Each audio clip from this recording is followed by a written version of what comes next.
ద్వితీయోపదేశ కాండము 14వ అధ్యాయం మొట్టమొదటి వచనం. ఎవరైనా మాకు మైక్ ఉంటే మైక్ పెట్టుకొని చదివితే బాగుంటుంది. చదివేవాడు మైక్ పెట్టుకొని చదివితే. మైక్ మీరు మీ దేవుడైన యెహోవాకు బిడ్డలు కనుక చాలు అక్కడ ఇచ్చే లాస్ట్లో వచ్చి ఆ మైక్ లాస్ట్లో ఇచ్చారు. ఆ మైక్ లాస్ట్లో ఇచ్చేది లాస్ట్లో. ప్రార్థన చేసుకుందాం. ప్రేమగలిగిన తండ్రి, చదవబడి లేఖనాలు ఏవి, లేఖనాలను బట్టి ప్రభా మాతో మాట్లాడి మమ్మల్ని దీవించమని, మమ్మల్ని అందరూ కూడా మీ రక్తప్రశ్న తీసుకొచ్చుకుని మీరే మహిమానంత ప్రభావం పొందమని యేసుక్రీస్తు ప్రభు నామములో స్తుతించి వేడుకొలుచున్నాను పరమ తండ్రి. ఆమేన్. మనం ద్వితీయోపదేశ కాండములో ఒక మాట చదువుకున్నాం. మీరు మీ దేవుడైన యెహోవాకు బిడ్డలు అని రాసి. మనం అందరం కూడా ఇప్పుడు మనకి ఇక్కడ తల్లిదండ్రులు ఉన్నారు. మీరు ఎవరు కుమార్తె అంటే అలాంటి వాళ్ళ కుమార్తె. ఇప్పుడు రేచల్ తీసుకొని అడిగితే మా అమ్మ నల్లిని, మా నాన్న నోహో అని చెప్తారు.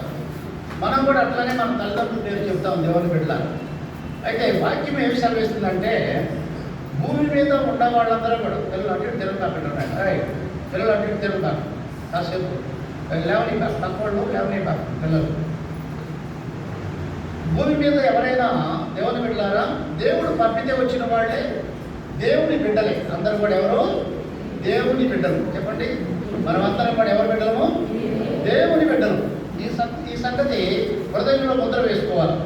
ఎందుకంటే దీనికి ఆధారంగా 2-3 వచనాలు చూపెడతారు. చూడండి, యోహాను శుభవార్త 1వ అధ్యాయం 13వ వచనంలో ఏం రాసిందో చదవండి. యోహాను శుభవార్త 1:13.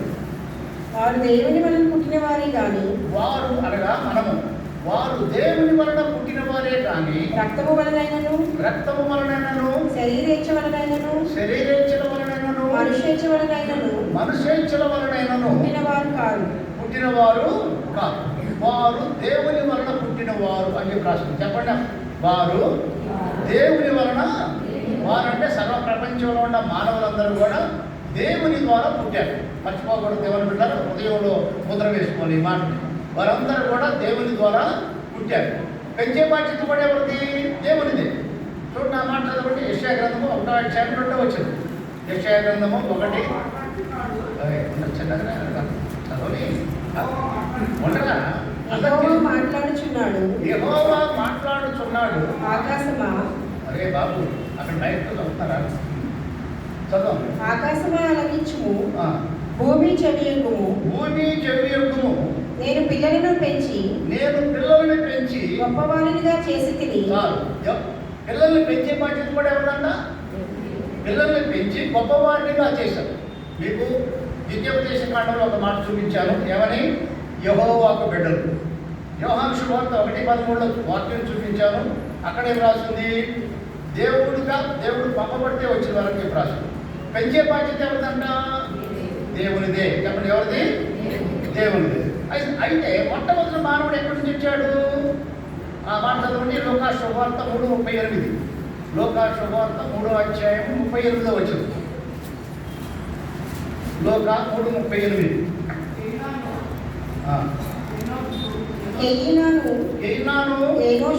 ఏనోషు షేతుకు, షేతు ఆదాముకు, ఆదాము దేవునికి కుమారుడు. ఆదాము ఎవరి కుమారుడు? దేవునికి కుమారుడు. ఎవరు బిడ్డారా? ఈ రిఫరెన్స్ అన్నింటిని బట్టి మనమందరం కూడా ఎక్కడి నుంచి వచ్చామో అర్థమైపోయిందా? దేవుడు పంపబడితే భూలోకానికి వచ్చాం. ఎవరి ద్వారా వచ్చాం? దేవుని ద్వారా వచ్చాం. ఇప్పుడు మనమందరం కూడా ఎవరు? చెప్పండి ఒకసారి. దేవుని పిల్లలము. చెప్పండి, దేవుని పిల్లలము. అయితే ఈ దేవుని పిల్లలందరూ కూడా ఏమైపోయారంటే ఒకనొకప్పుడు దేవుడు చేయొద్దన్న పని చేసి మానవుడికి దేవునికి ఎడబాటు అయిపోయింది. మానవుడు దేవుని సన్నిధిలోంచి వెళ్ళగొట్టబడ్డాడు. ఆ మాట చదవండి. ఆదికాండము దేవుని పిల్లరా 3వ అధ్యాయం 24వ వచనం. ఆదికాండం 3. అప్పుడు ఆయన ఆదామును వెళ్ళగొట్టి ఏదైనా తోటకు తూర్పు దిక్కున కెరూబులను జీవవృక్షమునకు పోవు మార్గమును కాచుటకు ఇటు అటు తిరుగుచున్న ఖడ్గజ్వాలను నిలవబెట్టి దేవుని దేవుని బిడ్డలారా, ఈ విధంగా దేవుడు తయారు చేసిన మానవుడు, దేవుడు పంపబడితే వచ్చిన యొక్క మానవుడు, దేవుడు పెంచే యొక్క ఈ మానవులు ఏమైపోయారంటే దేవుని యొక్క చేస్తున్న పని చేసి దేవునికి మానవుడికి ఎడబాటు అయిపోయింది. దేవుడు పరిశుద్ధుడు, పరిశుద్ధ స్థలంలో ఉన్నాడు. మానవుడు దేవుని సన్నిధి నుంచి వెళ్ళగొట్టబడ్డాడు. కారణం ఏంటో తెలుసా?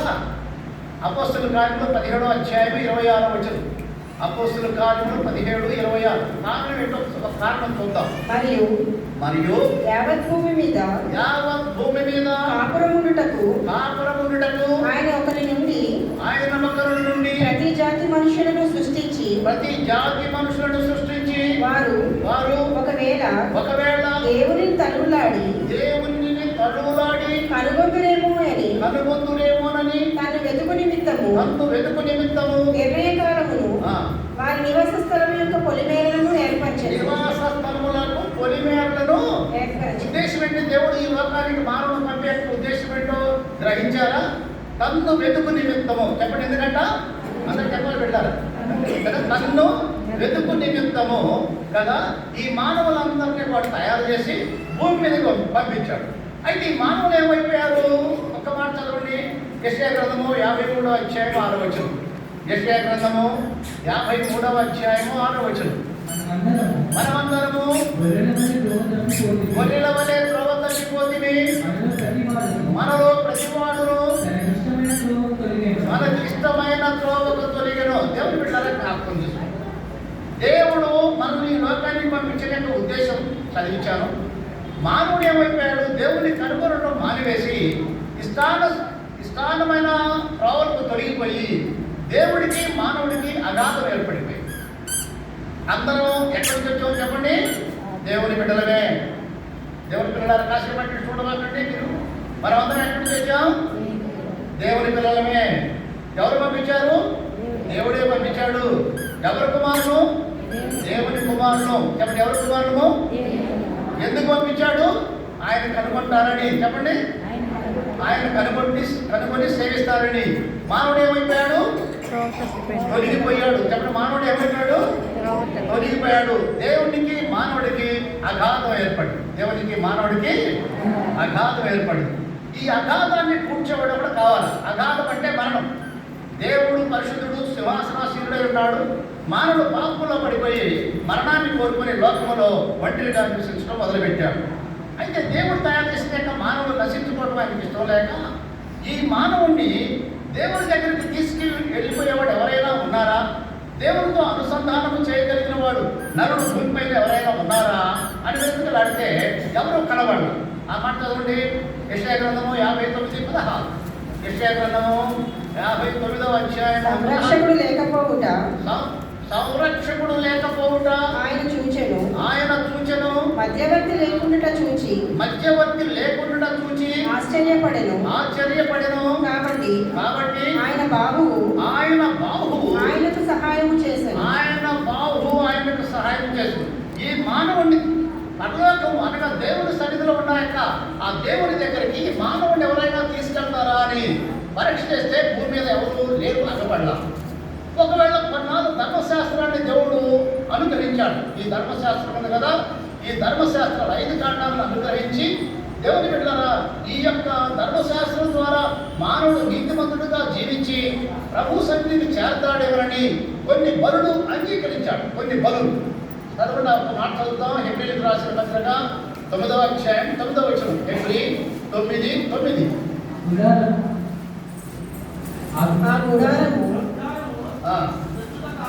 ఆ గుడారము అంటే మొట్టమొదటి పాత నిబంధన గ్రంథం. ఆ గుడారము ప్రస్తుత కాలమునకు ఉపమానముగా ఉన్నది. ఈ ఉపమానార్థమును బట్టి మనస్సాక్షి విషయంలో ఆరాధికునికి సంపూర్ణ సిద్ధి కలుగు చేయలేని అర్పణలను బలులను అర్పించబడుతున్నవి. ఇవి దిద్దుబాటు జరుగు కాలం వరకు విధింపబడి అన్నపానములతోనూ నానా విధములైన ప్రక్షాళనలతోనూ సంబంధించిన శరీర ఆచారాలు. చెప్పండి, ఏ ఆచారం అంతా? అంటే ధర్మశాస్త్రం అంతా కూడా ఏ ఆచారము?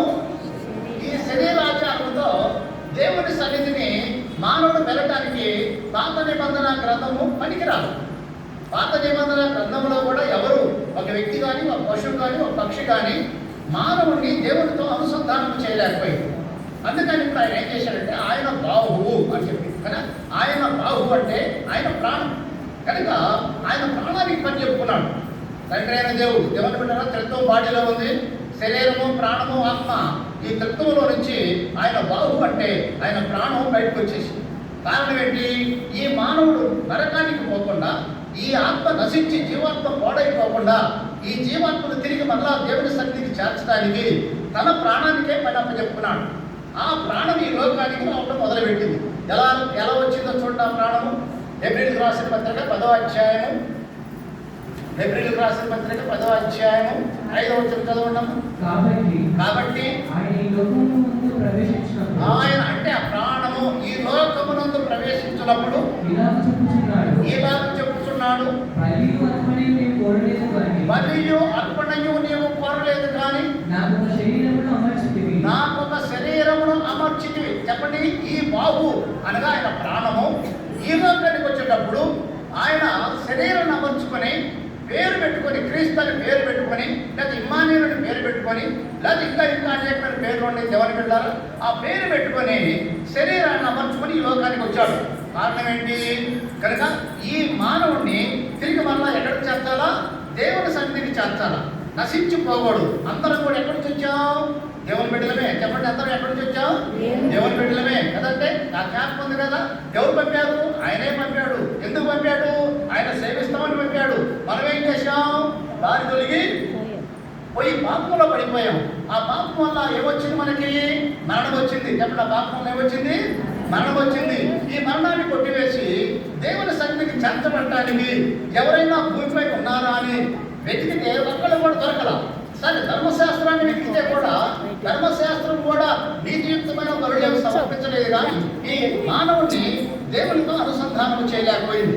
కనుక ఆయనే, చెప్పండి, ఆయన అంటే ఆయన బాహువు. చెప్పండి, ఆయన బాహువు ఈ లోకానికి శరీరాన్ని అమర్చుకొని వచ్చింది. ఏమో అమర్చుకొని వచ్చింది? చెప్పండి దేవుని పిల్లరా. మాట్లాడకూడదు పిల్లలు, అటు ఇటు తిరగకూడదు. కూర్చోండి తల్లి, అటు ఇటు ఎందుకు తిరుగుతున్నారు? వచ్చిన కాసేపు కూర్చోండి అమ్మా. మంచి దేవుని యొక్క వాక్యం వింటున్నారు. ఎందుకంటే మానవుడు ఎక్కడికి వెళ్తున్నాడు, ఎటు పరిగెడుతున్నాడు, ఎక్కడికి వెళ్ళాలా, ఇదంతా యాత్రా జీవితం. మన తరం గతించిపోతూనే ఉంది. మనం కొంతమంది పిల్లలను పెంచుతున్నాం, మళ్ళా తరం, ఆ తరం, ఇంకొక తరం, ఈ విధంగా రొటేషన్ జరుగుతూనే ఉంది ప్రభు రాకడ దాకా. మన యొక్క బాధ్యత ఏంటి? పిల్లలను పెంచాలి. దేవుని బిడ్డారా, పరీక్ష చేసుకుని ఇప్పుడు మానవుడు దేవునితో అనుసంధానం చేయబడాలంటే ఎవరు ఉపయోగపడ్డారు? ధర్మశాస్త్రమా? వినాలి, ధర్మశాస్త్రమా?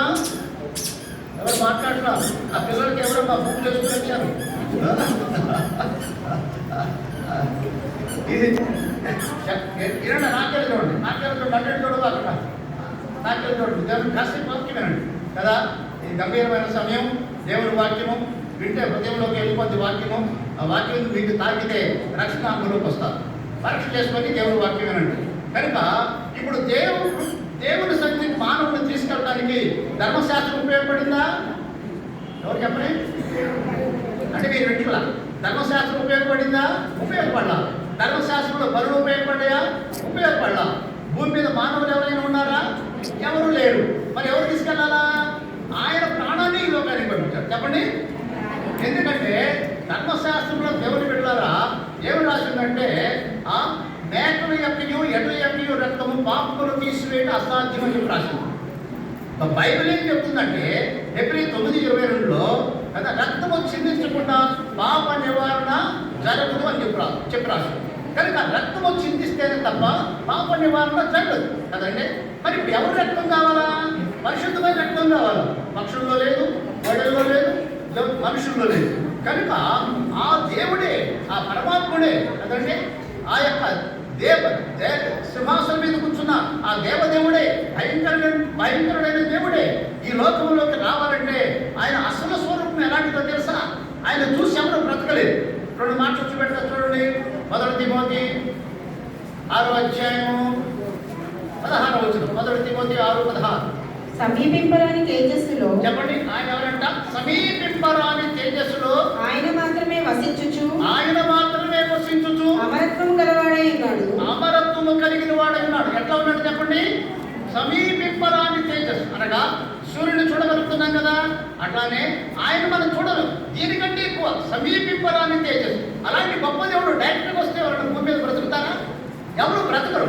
ఆయన తీతుకు రాసిన పత్రిక 2వ అధ్యాయం 13వ వచనంలో మహాదేవుడు అని చెప్పి రాసింది. ఏ దేవుడు? మహాదేవుడు. ఏప్రిల్ 9 విద్యోపదేశ కాండం 9వ అధ్యాయం 3వ వచనంలో దహించు అగ్ని అయిన దేవుడు. చెప్పండి, ఏ దేవుడు? దహించు అగ్ని అయిన దేవుడు కదా. అదే విద్యోపదేశ కాండం 10వ అధ్యాయం 17వ వచనంలో దేవుడు బిడ్డలారా భయంకరుడైన దేవుడు అని చెప్పారు. చెప్పండి, ఏ దేవుడు? భయంకరుడైన దేవుడు. ఉన్న పాటను ఆయన అట్లా వస్తే మనుషులు ఎవరైనా భూమి మీద బ్రతుకుతారా? అందుకనే ఆయన బాహువుని బయటకు పంపించాడు. ఆయన ప్రాణాన్ని బయటకు పంపించి ఒక శరీరాన్ని అమర్చి కణముగా తల్లి అయిన మరియ గర్భములోకి ఆ పిండముగా వచ్చాడు. ఎందుకంటే నా పాపాలన్నీ కూడా తీసివేయబడటానికి, నా పాపాలను కూడా కడివేసి తిరిగి అంగీకరించబడిన వారందరినీ కూడా దేవుని సన్నిధికి తీసుకువెళ్ళడానికి ఆయన ఒక కణముగా వచ్చాడు. ఆయన వచ్చి ఏ ఆకారంతో వచ్చాడో చూడండి. 2 కొరింథీయులకు రాసిన పత్రిక 5వ అధ్యాయము 21వ వచనం. 2 కొరింథీ 5:21. మనము ఆయన యందు దేవుని నీతి అగునట్లు పాపము ఎరుగని ఆయనను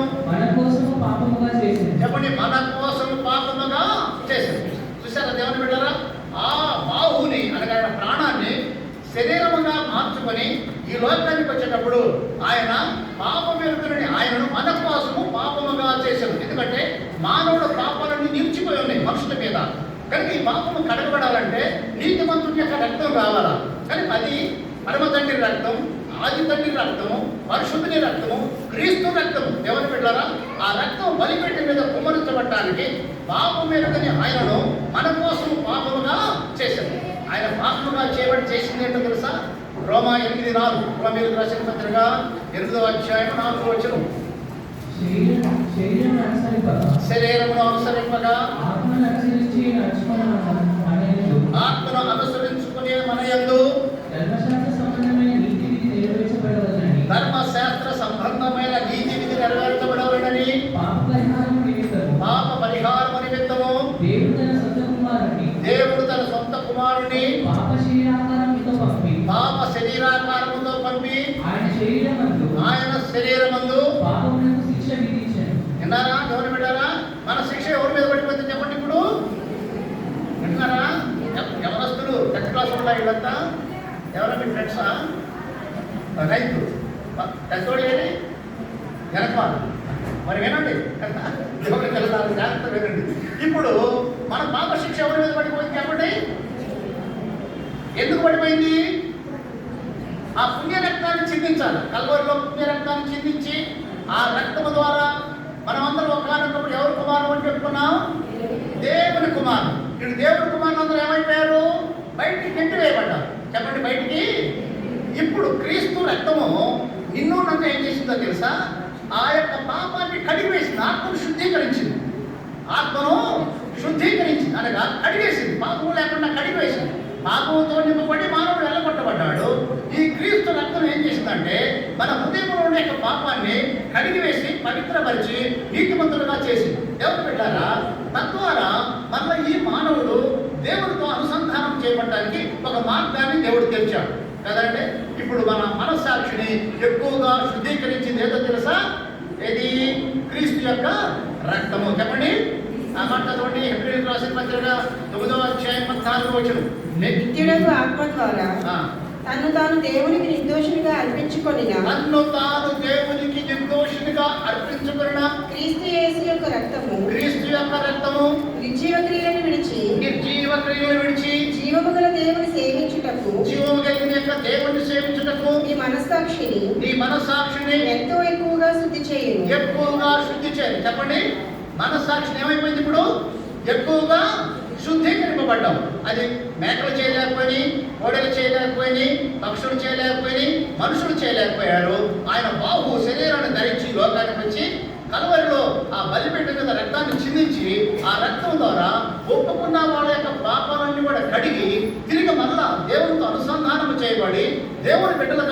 నడుచుకోవటకు ఒక రాజమార్గాన్ని దేవుడు బయలుపరిచాడు.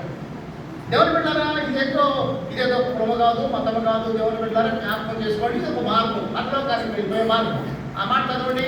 Hebrews 10:19, హెబ్రీయులకు రాసిన పత్రిక 10వ అధ్యాయం 19వ వచనం. సహోదరులారా, యేసు మన కొరకు ప్రతిష్ఠించిన మార్గమున, ఇది ప్రతిష్ఠించిన మార్గం అంటే కడగబడిన మార్గం. ప్రతిష్ఠించిన మార్గమున అనగా నూతనమైనదియు, అది నూతనమైనదియు, జీవము గలదియు, జీవము కలిగినదియు, ఆయన శరీరమును తెర ద్వారా ఏర్పరచబడినది అయిన మార్గమున ఆయన రక్తము వలన పరిశుద్ధ స్థలమునందు ప్రవేశించుటకు మనకు ధైర్యము కలిగి ఉన్నదని కనుగొను. మనకు ధైర్యము కానీ ఇప్పుడు చెప్పండి, ఒకనొకప్పుడు దేవుని సన్నిధి నుంచి వెళ్ళగొట్టబడ్డామా? చెప్పండి దేవులారా, మనం అందరం దేవుని సన్నిధి నుంచి వెళ్ళగొట్టబడ్డామా? దేవునికి దూరం అయ్యామా? ఇప్పుడు క్రీస్తు రక్తం ద్వారా ఆ పరిశుద్ధ స్థలంలోనికి వెళ్ళడానికి మనకేం కలిగిందంట? ధైర్యము కలిగింది. చెప్పండి, ఇప్పుడు ఒకనొకప్పుడు ఎవరు కుమారుడు అని చెప్పాం?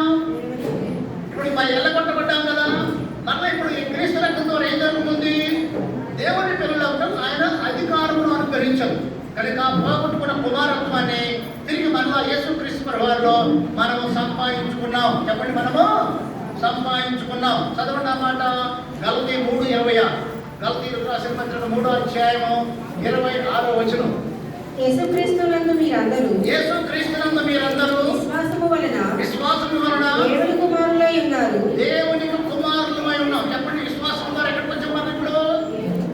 ఇట్లా దేవుని పిల్లలారా, అంటున్నా మీరు ఎక్కడెక్కడ అలచడగా ఓ అమ్మా, ఓ తల్లి, ఏం మాట్లాడుతున్నావు తల్లి? కొంచెం కూర్చోవచ్చు, ఏం కాదు, కొంచెం కాసేపు జాతర చేస్తే కనుక ఇప్పుడు మళ్ళా ఒకనొకప్పుడు దేవుని బిడ్డలను చదివించానా లేదా?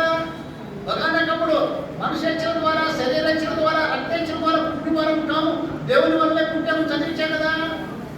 ఇప్పుడు యెహోవాకు బిడ్డలను చదివించే కదా. అయితే ఇప్పుడు ఈ పరిస్థితులన్నీ కూడా దేవునికి బిడ్డల వల్ల చెప్తూ ఉన్నాయి. అయితే పాపం ద్వారా దేవుని సత్యం నుంచి కట్టివేయబడ్డాం. ఇప్పుడు పాపం కడగడానికి ఎవరు వచ్చారు? ఆయన బాహు. చెప్పండి, ఆయన బాహు వచ్చింది. ఆ బాహు శరీరాన్ని ధరించి కదా, ఆ పాప శరీరాకారంతో మన పాపాలు భరించి కల్పన స్థితిలో ప్రాణం పెట్టడం ద్వారా మన మనస్సాక్షిని ఎక్కువగా శుద్ధీకరించింది. ఇప్పుడు శుద్ధీకరించబడిన తర్వాత మనం అందరం మరలా ఎవరి కుమారులమయ్యా? చెప్పండి, ఎవరి కుమారులమయ్యా? ఎట్లా అయ్యారు చెప్పండి? మనం అందరం దేవుని కుమారులు అయ్యారన్నారు కదా. ఎట్లయ్యాము?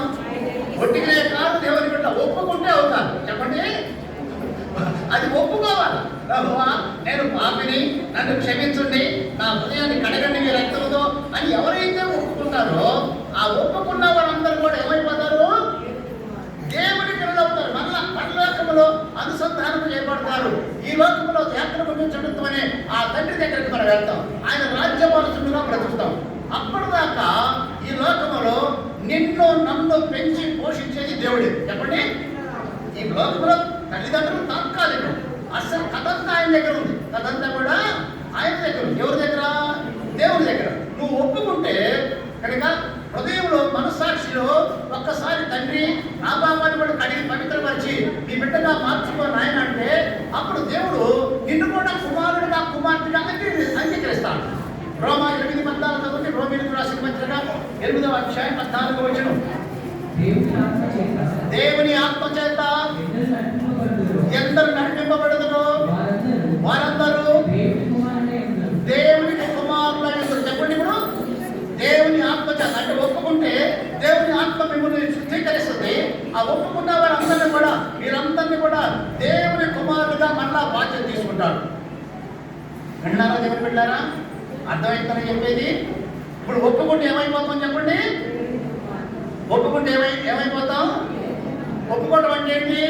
అయ్యా, నేను పాపిని, పాప సంతానంతో పుట్టాను, నా హృదయాన్ని శుద్ధీకరించాయని కడిగాయంటే వెళ్ళగొట్టబడిన ప్రతి మానవుడు మళ్ళా దేవునికి కుమారుడుగా మార్చబడతాడు. దేవుని బిడ్డలారా, ఎప్పుడైతే నువ్వు భూమి మీద దేవుని కుమారుడుగా మార్చబడతావో నా దేవుడు నేనేం చేస్తాడో తెలుసా?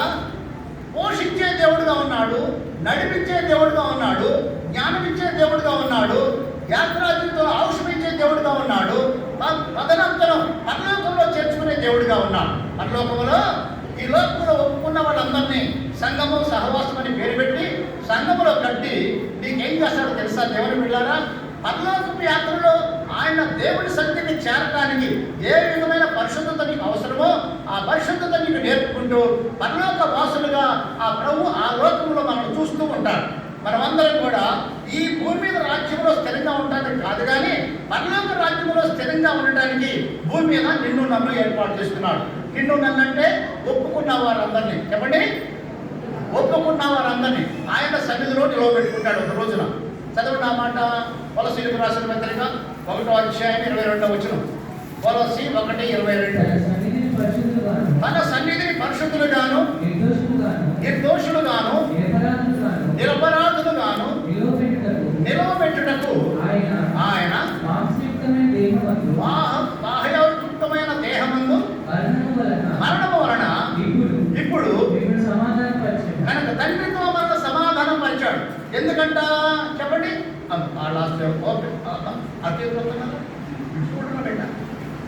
ఇటు చూడండి, అదే కొద్ది ఏముంది కనుక కూర్చోడు. మీరు హ్యాపీగా వాక్యం వినండి, సంపూర్ణమైన వాక్యం చెప్తున్నా వినండి. కనుక ఇప్పుడు యేసుక్రీస్తు ప్రభువు మనం అందరినీ ఎక్కడికి సిద్ధపాటు చేస్తున్నాడు? ఆయన సన్నిధిలో నిలబెట్టాలి. ఆయన సన్నిధి అంటే పరలోకం. చెప్పండి, పరలోకానికి మళ్ళీ నరకానికి వెళ్ళదు. పరలోకానికి వెళ్ళటానికి ఆయన సన్నిధిలో అనగా నిలవబట్టడానికి ఈ లోకంలో నిన్ను నన్ను తయారు చేస్తున్నాడు. నిన్ను నన్నంటే ఒప్పుకున్న వారిని, చెప్పండి, ఒప్పుకున్న వారిని. ఎవరు బిడ్డలారా? ఇక్కడ ఎంతమంది ఒప్పుకున్నారు క్రీస్తుని, ఎంతమంది ఒప్పుకోలేదో అది మీ హృదయ మనస్సాక్షికి తెలుసు, నేను దాన్ని అడగను. కానీ ఒప్పుకున్న వారందరినీ కూడా ఎక్కడ పెడతాడంట? పరలోకంలో. భూమి మీద ఉన్నంత కాలము నా దేవుడు నన్ను ఎలా పోషిస్తాడంటే అద్భుతంగా పోషిస్తాడు. కొన్ని విషయాలు మీకు చూపెడతా. 61 యెషయా గ్రంథము 61వ అధ్యాయం 9వ వచనం. యెషయా గ్రంథము 61:9. జనములలో వారి సంతతి తెలియబడును. జాగ్రత్తగా ఇప్పుడు నిన్ను ఏర్పాటు చేసుకున్నాడు కదా, ఏర్పాటు చేసుకున్న వాటి గురించి దేవుడు ఏం మాట్లాడుతున్నాడో స్పష్టంగా వినండి. జనములలో వారి సంతతి తెలియబడును. వారి సంతతి తెలియబడును. జనముల మధ్య వారి సంతానము ప్రసిద్ధి నొందును. వారి సంతానము ప్రసిద్ధి నొందును. వారు యెహోవా ఆశీర్వదించిన జనమని వారిని చూచిన వారందరూ కూడా ఒప్పుకొందరు. అంటే ఈ లోకములో దేవుని బిడ్డలారా, నువ్వు ఆశీర్వదించబడిన జనముగా నీ యొక్క కుటుంబము, నీ యొక్క కుటుంబాలు అన్నీ కూడా దేవుని సన్నిధిలో స్థిరపరుస్తూ ఉంటారు. కనుక జనములలో నీ సంతానం అనగా ఇక్కడ తల్లిదండ్రులు ఎవరైతే ఉన్నారో ఒప్పుకున్న తల్లిదండ్రులు వాళ్ళ బిడ్డలందరినీ కూడా నీ సంతానము ఒక రోజున ఒక తలమాసికగా చేసి అద్భుతమైన దీవెన నుంచి పోషిస్తాడు అని వాగ్దానం చేస్తున్నాడు. ఇంకొక మాట కూడా చదవండి. యెషయా గ్రంథము 65:23. యెషయా గ్రంథము 65:23. వారు వృధాగా ప్రయాసపడరు. ఆకస్మికముగా కలుగు అపాయము నుండుటకై పిల్లలను కనరు.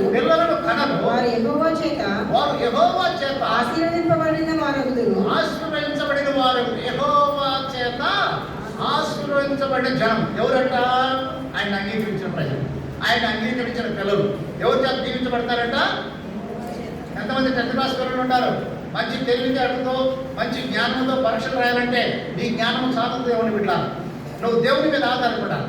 ఆ దేవాలయ దేవుడైన యేసుక్రీస్తు ప్రభువు నీ మీదికి వచ్చి నీ పెన్ను నీ పేపర్ పట్టుకొని అర్థవంతమైన కదా తెలివితేటలు ఇస్తాడు. చదవండి ఆ మాట. దానియేలు గ్రంథము 1వ అధ్యాయం 17వ వచనం. దానియేలు గ్రంథము 1వ అధ్యాయం 17వ వచనం. ఈ నలుగురు బాలుర సంగతి ఏమనగా దేవుడు వారికి జ్ఞానమును సకల శాస్త్ర ప్రావీణ్యతయు వివేచనయు అనుగ్రహించు. కనుక సకల శాస్త్ర ప్రావీణ్యతయు జ్ఞానము వివేచన ఎవరి చేతిలో ఉండేవి? చెప్పండి పెట్టాలి. ఎవరి చేతిలో ఉండేవి? ఆ దేవుని చేతిలో ఉండేది. ఆ దేవుని నువ్వు పొందాలంటే నువ్వేం కావాలా? దేవుని బిడ్డగా మార్చబడాలి. చెప్పండి, నువ్వేం కావాలా? అప్పుడు దేవుని బిడ్డగా మార్చబడితే దేవుని అన్ని నీవే కదా, దేవుని అన్ని నీవే కదా. కనుక ఆ దైవికమైన జ్ఞానం నీలో నింపుతాడు. దైవికమైన జ్ఞానం నీలోకి ఎప్పుడైతే వస్తుందో దేవుని బిడ్డలారా, అద్భుతమైన ఆ రీతిలో నీ జ్ఞానం అధికమై లోకంలో ఉండే జనులందరికంటే అత్యధికమైన ఆశీర్వాదంతో నేను నింపబడి కదా నీ తల్లిదండ్రులకి మంచి పేరు తీసుకురాగలుగుతావు, నీ ఈ స్కూల్కి మంచి పేరు తీసుకురాగలుగుతా పరమ తండ్రి యొక్క చేతిలో దివ్యంగా ఆశ్రయించబడి స్థిరంగా ఉండగలుగుతాం. కనుక మనం ఇప్పుడు అందరం కూడా ముఖ్యమైన మాట ఏం చెప్తున్నాను, మనం దేవుని కుమారులుగా మార్చబడాలా. చెప్పండి, అందరు చెప్పండి. ఎట్లా మార్చబడతాం? ఎట్లా మార్చబడతాం? మీరే చెప్పాలి బిడ్డ. అది అర్థమైంది, ఎంతవరకు అర్థం అవుతుంది అందుకని అడుగుతాం. ఎట్లా మార్చబడతాం? ఒప్పుకుంటే. చెప్పండి, మనం దేవుడి సన్నిధిలో అయ్యా ప్రభువా నేను పాపిని, నన్ను క్షమించమని అడిగితే నిన్ను వెంటనే ఆయన జీవ గ్రంథంలో నీ పేరు రాయబడి. చెప్పండి, ఆయన జీవ గ్రంథంలో నీ పేరు రాయబడి. కనుక దేవుని బిడ్డలమైన మనము ఇప్పుడు కదా యెషయా గ్రంథం 49:22 చదవండి. యెషయా గ్రంథము 49వ అధ్యాయం 22వ వచనం. ప్రభువు యెహోవా ఇలాగ సెలవిస్తున్నాడు, నేను జనముల తట్టు నా చెయ్యి ఎత్తుతున్నాను, జనముల తట్టు నా ధ్వజం ఎత్తుతున్నాను, వారు నీ కుమారులను రొమ్మును ఉంచుకొని వచ్చేదరు, నీ కుమార్తెలను వారి భుజముల మీద. దేవుని బిడ్డలు చూసారా నా దేవుడు ఎలాంటి వాగ్దానం చేస్తున్నాడు? మిమ్మల్ని అందరినీ కూడా కదా లోకంలో ఉండే అధికారుల్ని ప్రధానులందరినీ కూడా మిమ్మల్ని ఎత్తుకొని పోషించేవారుగా చేస్తారంట, మిమ్మల్ని ఎత్తుకొని ఘనపరిచేవారుగా చేస్తారంట, మిమ్మల్ని స్థిరపరిచేవారుగా చేస్తారంట. దేవుని బిడ్డ జ్ఞాపకం చేసుకోండి కదా, ఒకనొకప్పుడు దేవుని పిల్లలమే తొలగిపోయాం, పాపం అడ్డొచ్చింది, పాపం ద్వారా మరణం అడ్డొచ్చింది. దేవుని బిడ్డలారా ఈ మరణాన్ని కొట్టివేయడానికి ఆయన బాహువేయంలో పనికొచ్చాడు. ఆయనే క్రీస్తు. ఆ క్రీస్తు శరీరం మీద మన పాపాలు మోపబడ్డాయి. మన పాపాలన్నీ కూడా దేవుని బిడ్డలారా కదా ఆయన భరించి నీకు నాకు పాపం నుంచి ముక్తి కలుగు చేశాడు, ఆత్మను కడిగాడు కదా, పరలోకంలో దేవుని సన్నిధిలో అనుసంధానం చేశాడు. అనుసంధానం చేసి మనలో దేవుని కుమారుడు యోగ్యతను గ్రహించాడు. అయితే దేవుని కుమారుడు వారిని అందరికీ ఆశ ఉంది, కానీ ఒప్పుకున్న వారికే ఛాన్స్. చెప్పండి, ఒప్పుకున్న వారికే ఆ ఛాన్స్. ఎవరైతే ఒప్పుకుంటారో ప్రభువాని కుమారుడని ఆ ఒప్పుకున్న ప్రతి బిడ్డ యొక్క పేరు జీవ గ్రంథంలో ఉంటుంది. ఒక రోజున మనం ఆయన సన్నిధిలో నిలబడతాం. ఒక రోజున మనము ఆయన సన్నిధిలో నిలబడతాం.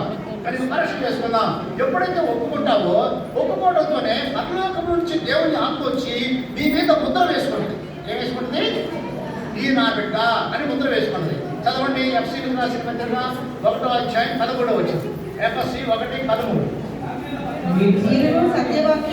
మీరును సత్యవాక్యమును అనగా మీ రక్షణ సువార్తను విని క్రీస్తునందు విశ్వాసం ఉంచి వాగ్దానము చేయబడిన ఆత్మచేత ముద్రింపబడింది. వాగ్దానము చేయబడిన ఆత్మచేత ముద్రింపబడ్డాం. వాగ్దానము చేయబడిన ఆత్మచేత. చెప్పండి, ఇప్పుడు క్రీస్తుని అంగీకరించడంతోనే మన మీద ఏం పడుతుంది?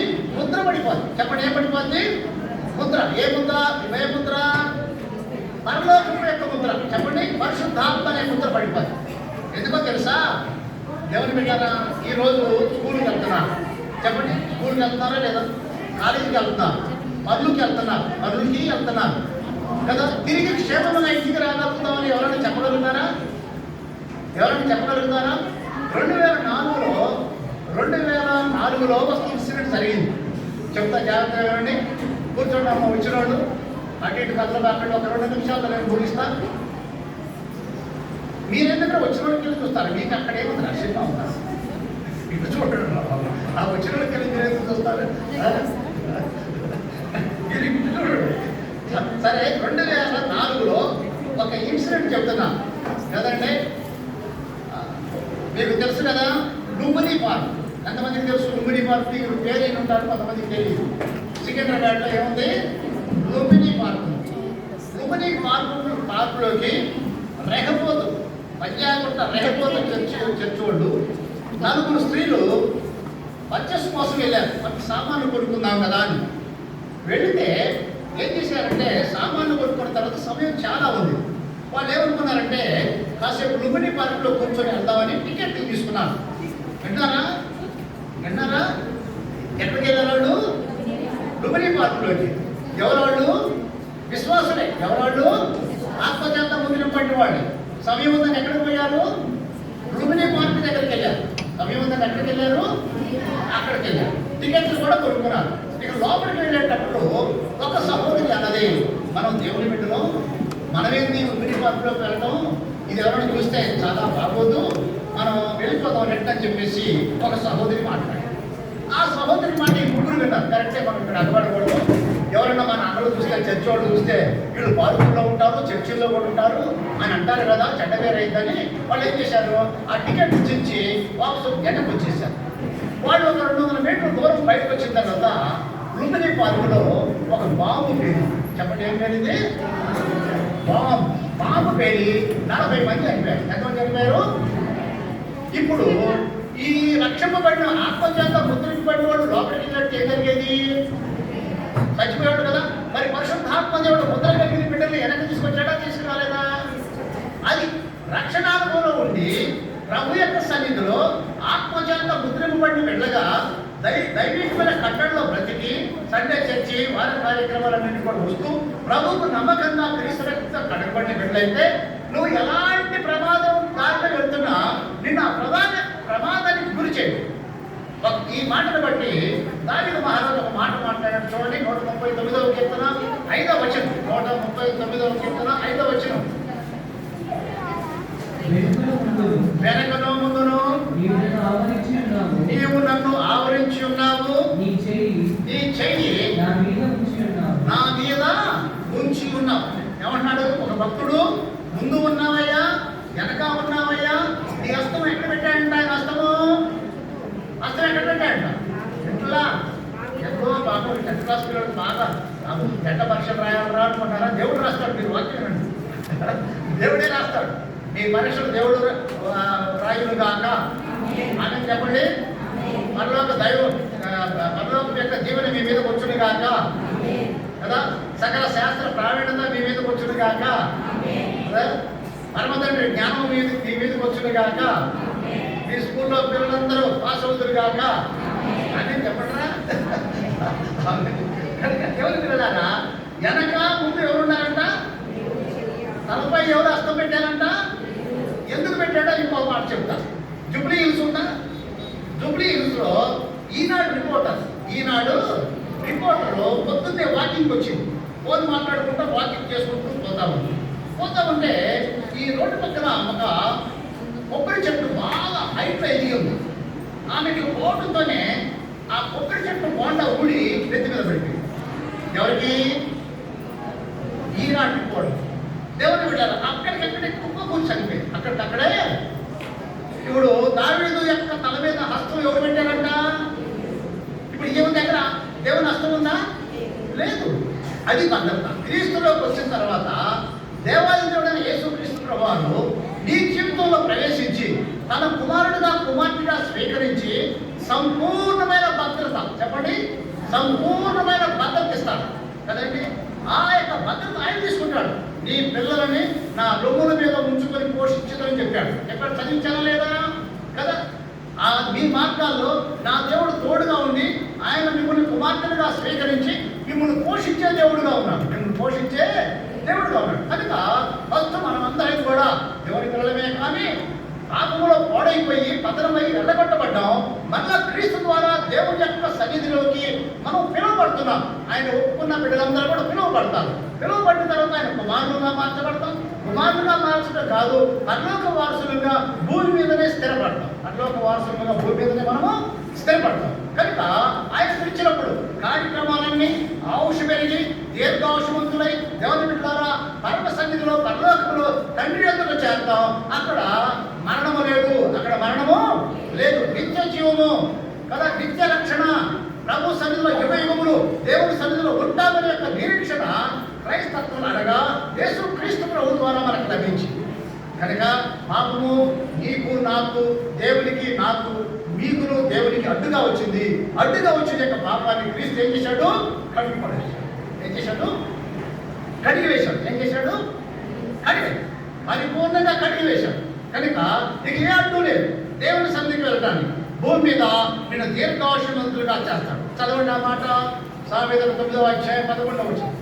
సామెతలు 9:11. నా వలన నీకు దీర్ఘాయువు కలుగును, నా వలన నీకు దీర్ఘాయువు కలుగును, నీవు జీవించు సంవత్సరములు అధికములగును. చెప్పండి, పాపం తీసివేశాడు, కుమారుడుగా మార్చుకున్నాడు కదా, జీవించు సంవత్సరములు అధికములు.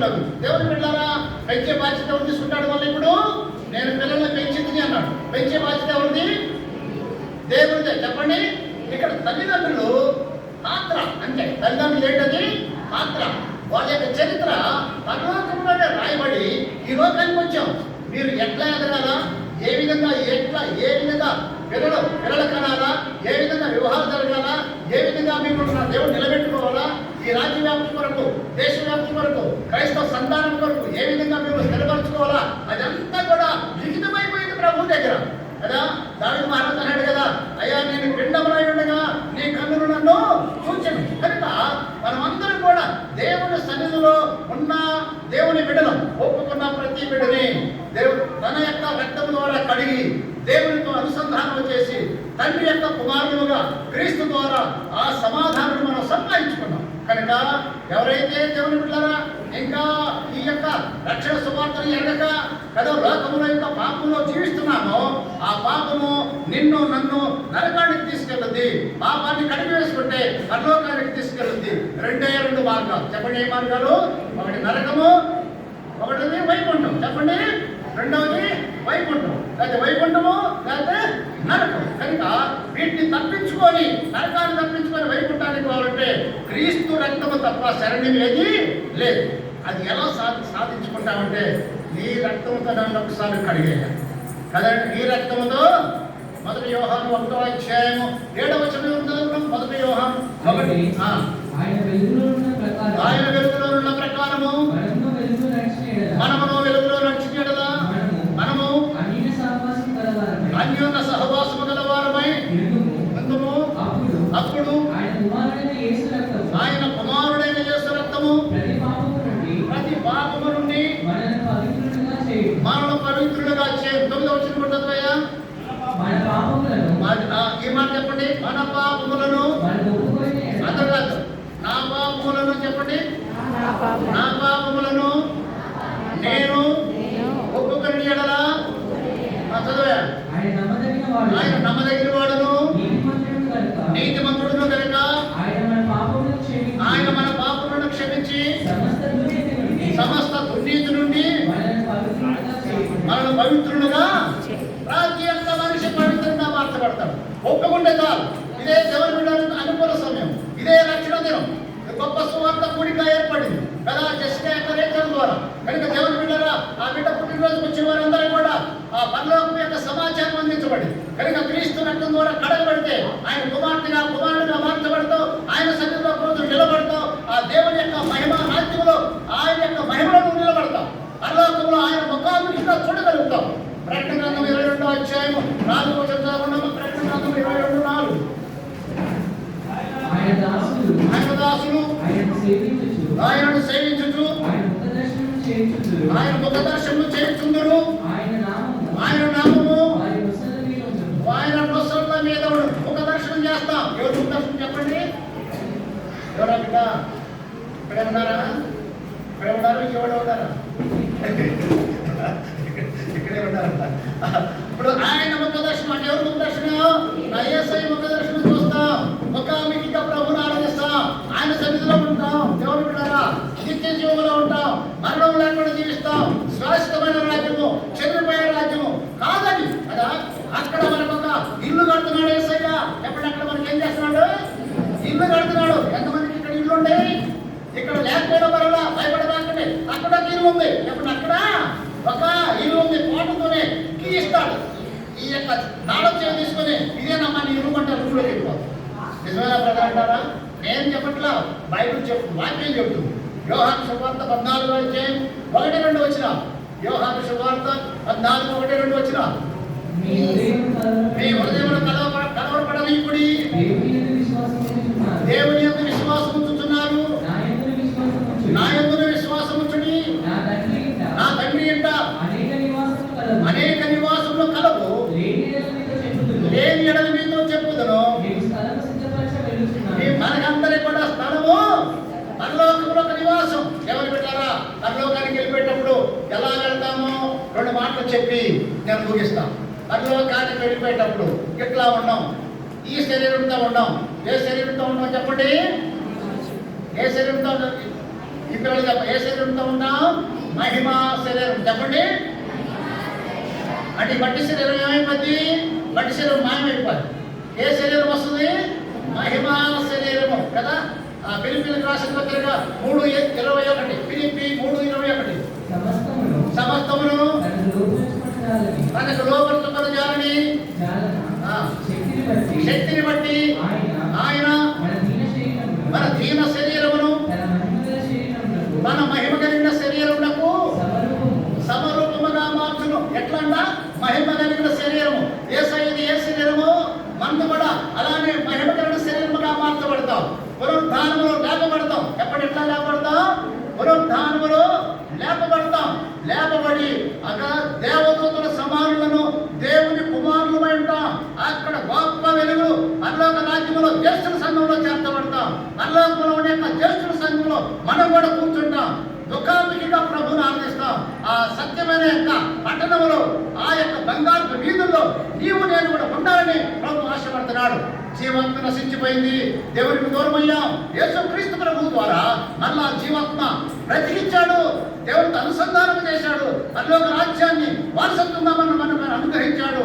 ఏనాడైతే ఆదాము దేవుని కుమారుడు చెప్పబడ్డాడో ఆ చెప్పబడిన ఆదాము ఎట్టివేయబడ్డాడు. మరలా రెండవ ఆదామైన క్రీస్తు లోకానికి వచ్చి తిరిగి నిన్ను నన్ను దేవుని కుమారులుగా మార్చేస్తున్నాడు. ఎంత గొప్ప ధన్యత దేవుని వెళ్ళారా! ఎంత గొప్ప ఆశీర్వాదం, ఎంత గొప్ప నిమ్మడం, ఎంత గొప్ప సమాధానం కదా. యాత్రా జీవితం ఈ లోకంలో ఎంతకాలం ఉంటాం కనుక ఒప్పుకుంటే మోక్షం. చెప్పండి, క్షణములో మోక్షం. చెప్పండి, క్షణములో మోక్షం. చెప్పండి, ఇట్లా ఒప్పుకున్నావో మీ పేరు జీవగ్రంథంలోకి వెళ్ళిపోతుంది. ఇట్లా ఒప్పుకున్నావో దేవాది దేవుడైన యేసుక్రీస్తు ప్రభు ద్వారా నిత్య రాజ్యంలో ఉంటాం కదంటే. దేవుని కుమారులు దేవదూతలు ఆకాం. ఆ ఒక్క మాట చదువుకొని ప్రార్థన చేస్తాం. చదవండి లోకాసు వార్త 20:36. లోకాసు వార్త 20:36 వచ్చింది. వారు పునరుత్థానములో బాల్యవారయుండి దేవదూత సమానులను దేవుని కుమారులమై ఉందుము గనుక వారికి మరణం లేకుండా దేవుని రాజ్యములు. దేవుని బిడ్డరా, భూలోకములోకి వచ్చిన ప్రతి ఒక్క బిడ్డ శరీరాన్ని విసర్జించవలసిందే. మహిమా శరీరముతో ఇక మరణము లేకుండా నిత్య రాజ్యంలో యేసయ్య ఎదుట ఆ యుగ యుగములు ఆయన సజీవుడు కనుక మనం కూడా సజీవులుగా యుగ యుగములుగా దేవదూతులా కాదు దేవుని కుమారులుగా మార్చబడి ప్రభు సన్నిధిలో స్థిరంగా ఉంటాం. అలాంటి గొప్ప ధన్యత క్రీస్తు రక్తం ద్వారా నీకు నాకు లభించింది. చిన్న మాట హృదయంలో, ఏ మాట? అయ్యా నేను కూడా పాపిని, నన్ను క్షమించాయా, నా హృదయాన్ని కడుగయ్యా అంటే ఆ ఒక్క మాటతో నీ పేరు జీవగ్రంథంలోకి వెళ్ళిపోద్ది. జీవగ్రంథంలోకి వెళ్ళిపోయిన మరుసటి రోజు ఒక క్షణంలోనే ఆత్మచేత ముద్రించుకున్నాడు. భూమి మీద బ్రతికినంత కాలం ఆయన నిన్ను పెంచుతాడు, పోషిస్తాడు. ఎక్కడ ఉద్యోగం చేయాలి ఆ ఉద్యోగం చేస్తాడు, ఎక్కడ వివాహం జరగాలి అక్కడ వివాహం జరిగిస్తాడు. అన్ని బాధ్యతలు ఆయన. మనం ఇక్కడ ఏం లేదు, యాక్టర్. మనం ఇక్కడ చెప్పండి, పెద్ద యాక్టర్లే. ఇక్కడ ఏమి చేసేది ఎవరు పెట్టారు? అంతా చేసేది ఆయన. చెప్పండి, అంతా చేసేది ఆయన. మన తల్లిదండ్రులు ఇక్కడ పేరు కదా, చేసేదంతా కూడా జగన్నాటక సూత్రధారి ఆయన యేసుక్రీస్తు ప్రభువారు నీకు నాకు అండగా తండ్రిగా ఉండి మన బాధ్యత అంతా కూడా ఆయన తీసుకుంటాడు. అలాంటి యొక్క ధన్యతలో బ్రతుకుదుము గాక, దేవుడి కుమారునిగా మార్చబడదుము గాక, దేవుడి కుమార్తెలుగా మార్చబడదుము గాక, పరలోకపు యాత్రలో ఆయన సన్నిధిలో ఉందము గాక, పరలోకంలో ఒక గృహాన్ని కట్టించుకుందాము గాక, పరలోకంలో ముఖాముఖిగా ప్రభుని స్తుతించుదుము గాక. ఈ లోకంలో నా పాపంలో కడిగివేయని ఒక చిన్న సెకండ్ ఒక సమయం ఇస్తాను మీకు. ఆ సమయంలో మీరు హృదయపూర్వకంగా నేను పాపనయ్యానని క్షమించుకున్నాను ఒక్కటే మాట బాస్ ధన్యతలోకి వెళ్ళిపోతాను. అందరూ మోకరించండి, చిన్న ప్రార్థన చేస్తా. ఆ ప్రార్థన చేసి ప్రభుత్వం అప్పగించుకున్నాం. తర్వాత కార్యక్రమంలో చిన్న కేక్ కటింగ్ ఉంటుంది. దేవుని బిడ్డారా, సాగు విషయమై మీరు